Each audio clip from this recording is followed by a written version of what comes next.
Well, good evening, folks. Here is a look at the storm team Fury, and there is some rain showing up on the radar, but it's not doing us any good because it's up here around Danville and then up to Lafayette and so on.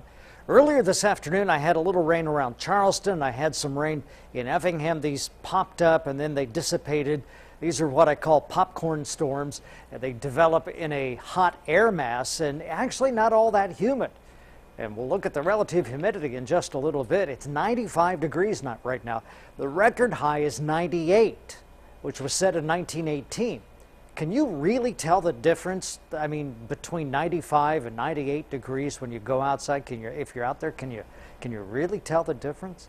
It's hot and will remain quite warm. Now, we also have some rain back over here in Missouri and also up some rain here in a little part of northwestern Illinois. So 95 degrees in Terre Haute. Remember, it was raining in Lafayette. Look what happens when it rains. 75 degrees. So the rain cools the air, but that'll be kind of a muggy night for those folks up there, and buggy most likely too. 78 in Moline under the clouds.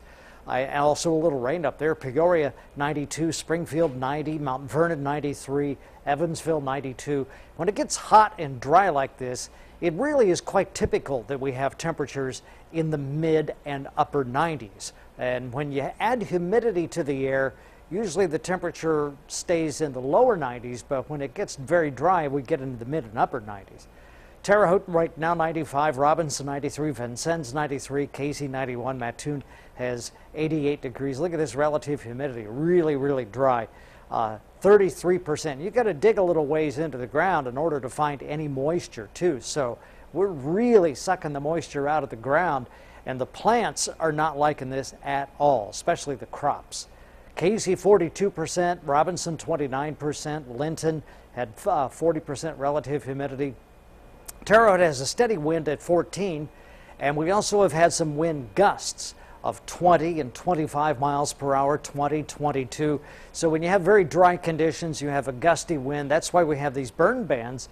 And once again, Vigo, Sullivan, Knox, Monroe, and Fountain counties widely spread fire hazards. But as I mentioned last night, I would say that if you're watching, you have a burn ban going on. Even if it's not official, it's just not a good idea to burn. Clouds in the radar show us that we have a center of low pressure right here, and that's going across the middle part of the Great Lakes, dragging a cold front along with it. Here's tomorrow at noon, and so again tomorrow afternoon, maybe some breakouts, scattered showers or thunder showers. But again, I'm not confident that everybody is going to get rain out of this, and so it's kind of a hit and miss situation. Isolated storms possible tonight, up to 40%, then tomorrow 86. Still a chance for some scattered storms, not for everybody. A low tomorrow night of 69, isolated storms possible. And the 7-day forecast, it stays quite warm as we get into Monday, Tuesday, and Wednesday. And then maybe on Thursday and Friday, a little better chance for some scattered showers or thunder showers. But I'm really concerned. This is exceptionally dry, and this is not a good time of year for it to get dry, especially because of the development of crops and you know, the beans and the corn and things like that run around. Well, and just looking at the radar, Kevin, it's so weird because it seems like there's almost a bubble right around the Wabash Valley. There's rain on every side, but it just won't get to us. Somebody out there did something wrong, and it's time to, you know, ask for forgiveness. Well, hopefully that'll be made amends for soon.